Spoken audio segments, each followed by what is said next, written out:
Hello, അസ്സലാമലൈക്കും. അപ്പം ഞങ്ങളിതാ ദുബായിൽ നിന്നൊക്കെ നാട്ടിലെത്തിട്ടോ. മോൻ്റെ വെക്കേഷനൊക്കെ തുടങ്ങി ഇങ്ങനെ നാട്ടിലെത്തിയിരിക്കുകയാണ്. അപ്പം ഇനി നമ്മുടെ നാടൻ ഡിഷുകളൊക്കെ ഒന്ന് കാണിക്കാമെന്ന് വിചാരിച്ചു. ഇന്ന് ഞാൻ ഉണ്ടാക്കാൻ പോകുന്നത് ഉമ്മയുടെ സ്പെഷ്യൽ താള് കറിയാണ്.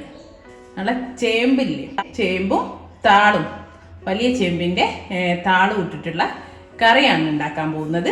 ഇത് വളരെ ഹെൽത്ത് ബെനിഫിറ്റ് ഉള്ളൊരു ഡിഷാട്ടോ. നമ്മുടെ താള് കറി നമ്മളെ പൈൽസിന് വളരെ നല്ലതാണ്.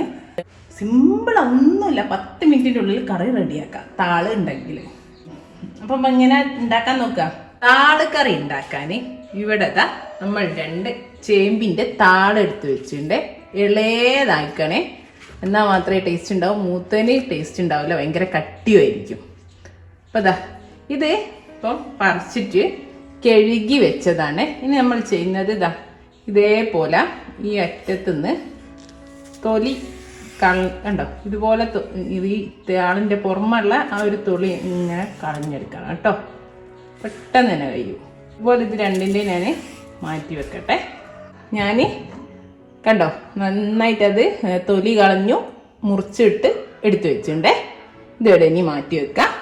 അതുപോലെ തന്നെ നമ്മളെ ചേമ്പ്, ചെറുചേമ്പാണ്, നൊട്ടിച്ചേമ്പ് എന്നൊക്കെ പറയും. ചെറിയ ചേമ്പ്, നമ്മൾ പുഴുങ്ങുന്ന ചേമ്പാണ്. അത് നന്നായിട്ട് തൊലി കളഞ്ഞ് കഴുകി എടുത്തു വെച്ചാണ്. അപ്പം നമ്മൾ ഇതിന് പകരം നിങ്ങൾക്ക് കപ്പല്ലേ, മരച്ചീനി, പൂള, അതും ഉപയോഗിക്കാം കേട്ടോ. ഈ ചേമ്പിന് പകരം പൂളിട്ടാലും മതി. താളിപ്പം എല്ലായിടത്തും ചേമ്പ് വളരുന്ന സമയമല്ലേ, അപ്പം അതിൻ്റെ ഇലയെ താളെടുത്താൽ കേട്ടോ, 2 തണ്ട്. ഇനി ഞാനൊരു കുക്കർ എടുത്തിട്ടുണ്ട്. കുക്കറിലേക്ക് നമ്മളെ ചേമ്പ് ഇട്ടെടുക്കട്ടെ. ആദ്യം നമുക്ക് താളിടാതെ ഈ ചേമ്പ് ഇതിൻ്റെ കുക്കറിൽ ലെവലിൽ വെള്ളം ഒഴിച്ചിട്ട് നമുക്കൊന്ന് ഒരു 3 വിസിലടിച്ചിട്ട് ഈ ചേമ്പ് ഒന്ന് വേവിച്ചെടുക്കാം. ഞാൻ വെള്ളം ഒഴിച്ചിട്ടുണ്ടേ.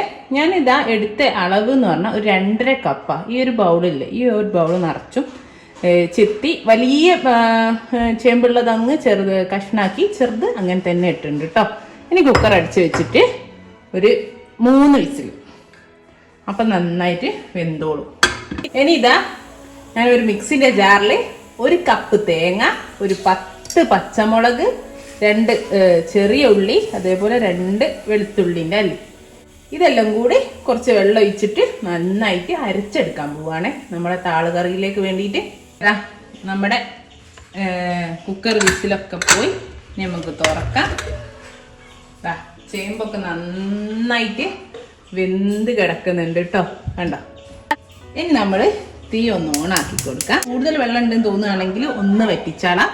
ഇല്ലെങ്കിൽ നമ്മൾ നേരത്തെ എടുത്തു വെച്ച താളില്ലേ, കട്ട് ചെയ്ത് വെച്ച ഇലയും തണ്ടും കൂടെ ഇതിലേക്ക് ഇട്ടുകൊടുക്കാം.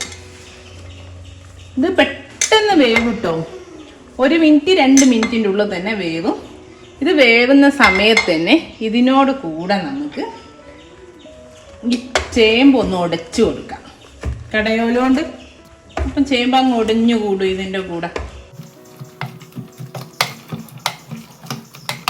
ഞാൻ നമ്മളെ ചേമ്പൊക്കെ ഉടച്ചു. അപ്പോൾ ഇതൊരു കറി രൂപത്തിലായത് കണ്ടോ. അപ്പോൾ ഇതിൻ്റെ കൂടെ താളും കൂടി താളങ്ങ് വേവും ചെയ്യുന്നു കേട്ടോ. 2 മിനിറ്റ് അത്രയും സമയം മതി. നമ്മളിതിൽ ഉപ്പ് ഇട്ടിട്ടില്ലല്ലോ. ഇനി നമുക്ക് ആവശ്യത്തിനുള്ള ഉപ്പ് ചേർത്തി കൊടുക്കാം. അതേപോലെ നമ്മൾ നേരത്തെ അരച്ച് വെച്ച അരപ്പില്ലേ തേങ്ങൻ്റെ, അതും ചേർത്തിട്ട് മിക്സ് ചെയ്ത് തിളപ്പിച്ച് തീ ഓഫ് ചെയ്യുക കേട്ടോ. തേങ്ങ ഒന്ന് ഇതിൻ്റെ കൂടെ തിളച്ച് തരട്ടെ. അപ്പം അല്ല ആ തേങ്ങൻ്റെ പച്ച കുത്തൊക്കെ ഒന്ന് മാറും. നല്ല സിമ്പിൾ കറിയാണ്, നല്ല ടേസ്റ്റുമാണ്. താളിപ്പം ചേമ്പില്ലാതെ ഈ താള് മാത്രം താളിച്ച് ഇത്തിരി കടുകും ചെറിയുള്ളിയും വറ്റൽമുളകും ഇട്ട് താളിച്ചിട്ട് കഴിക്കാം കേട്ടോ ചോറിൻ്റെ ഒക്കെ കൂടെ. അതും നല്ലതാട്ടോ ശരീരത്തിന്. നമ്മൾ ചീരപ്പേരിയൊക്കെ ഉണ്ടാക്കൂലേ, അതേപോലെ വറവാക്കിയിട്ട് കഴിക്കാം. പിന്നെ ഞാൻ പറഞ്ഞല്ലോ, ചേമ്പില്ലെങ്കിൽ പൂളൻ്റെ കൂടെ കപ്പൻ്റെ കൂടെ ഇട്ടിട്ടും ഉണ്ടാക്കാം. എന്തായാലും നല്ല അടിപൊളി ടേസ്റ്റാണ്. ഒന്നൊന്ന് തിളച്ച് വന്നാട്ടെ. നമ്മുടെ താള് കറി, ചേമ്പ് താള് കറി ഇവിടെ റെഡിയാണ്. ഇപ്പം എല്ലാവരും കണ്ടല്ലോ, എല്ലാവരും ഒന്ന് ഇങ്ങനെ എപ്പോഴെങ്കിലും ചേമ്പും താളൊക്കെ കിട്ടുമ്പോൾ ഉണ്ടാക്കി നോക്കൂ. നല്ല ടേസ്റ്റ് ആട്ടോ. ഇതിൻ്റെ നമ്മൾ സാധാ നാടൻ ചോറും ഈ കറിയും പിന്നെ ഉണ്ടെങ്കിൽ ഇതന്നെ മതി. ഇതിൻ്റെ കൂടെ ഉണ്ടെങ്കിൽ നമ്മളെ മുളകിട്ട മീൻകറി ഇല്ലേ, മീൻ മുളകിട്ടോ ഉണ്ടെങ്കിൽ പിന്നെ ഒന്നും പറയണ്ട. അതിന് പ്രത്യേക ഒരു അടിപൊളി ഫുഡില്ല. ഇൻഷാ അല്ലാഹ് നല്ലൊരു വീഡിയോ ആയിട്ട് നമുക്ക് വീണ്ടും കാണാം. Thank you.